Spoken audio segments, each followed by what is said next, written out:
I work at places where people live, like food banks, in shelters, in libraries, any place that people tend to go, that's where I go.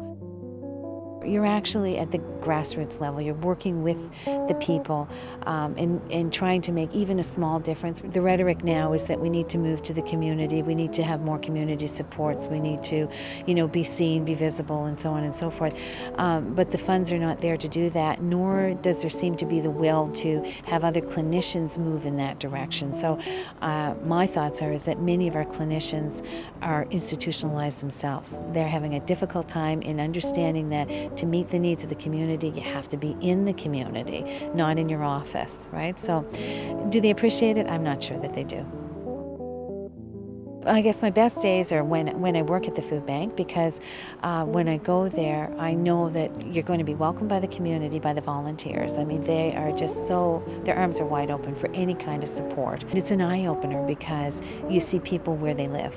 So to be there and to be part of helping to provide some support in any small way makes me feel that what I'm doing is good, right? And wherever I am, I'll come running, oh yeah, babe, to see you again. As a result of struggling with some problems myself, I chose to get in this. A few years later, I got clean and sober first, and then decided a couple years later to maybe get into this field and see what it was all about. Sometimes people come into programming and they're not really sure what they want or what they need, or do they have a problem or don't they have a problem. They know alcohol or other drugs may be giving them some grief, but to what extent, where are they with it? And that's one of the big things, the topics that we talk about in the program, the difference between impaired driving and drunk driving. And impaired driving regarding to safe driving. Like, if I'm slightly impaired, I can't be safe. So if I'm not safe, I shouldn't be on the road, period.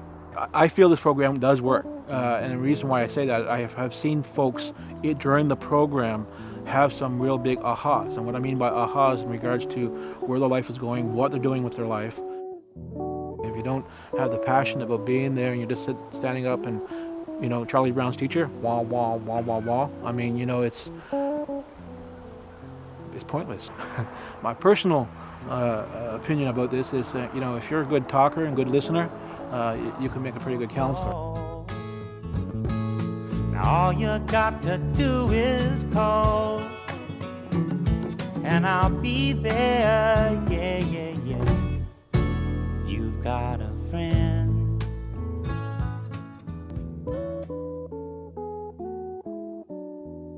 I support 3 ladies in their home, in the community. One lady has a developmental disability, a congenital rubella syndrome, and she's profoundly blind and deaf. The other 2 ladies have a undefined developmental disability. You get there and you get very involved in the lives of the people you support, and every day you leave feeling like you've directly impacted the quality of their life. And I'm not sure that there are that many jobs out there where you can actually feel that you've done that every day. We're able to give them choices that they can really make an actual choice, not just choose something because they don't know what the other things are. Those are the things that we do every day that really sort of stand out for you. You want what's best for the clients, but you're constantly told the money's not there, we can't do it, we can't do it. Because there is a stigma attached to people with developmental disability, that there is a stigma attached to our support of those people with developmental disability. I feel rewarded by the people I support. I don't often feel rewarded by the people I work for. I don't really work for them, they pay me. But I don't feel rewarded by that building, the management building. I don't feel rewarded by government and the way they treat us during bargaining and the expectations they have for what we should accept. But I guess, if I felt rewarded by all of those people and not by the people I support, then I probably wouldn't still be here. Yeah. Hey, ain't it good to know that you've got a friend when people can be so cold?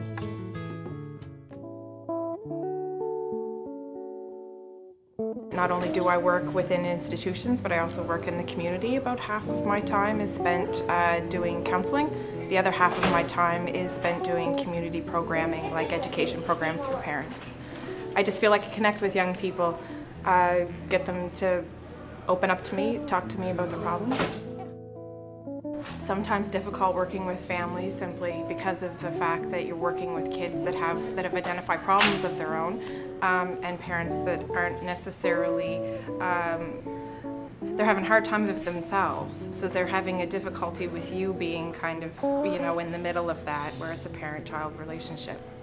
A really hard day is when you feel like you're struggling to really help somebody that that they're having a really tough time and you're not quite sure what you can do to make it better for them. Oftentimes, you know, with a little bit of work, you get them to come around on the fact that I can be of some help. You're allowed to make one change. What would it be? Maybe that I didn't have to do any paperwork. Do you foresee doing this for a long time? At least until I have teenagers of my own. Maybe then it'll lose a little bit of its shine, but for the most part, yeah. Ain't it good to know you got a friend? Ain't it good to know you've got a friend? Oh yeah, yeah, you've got a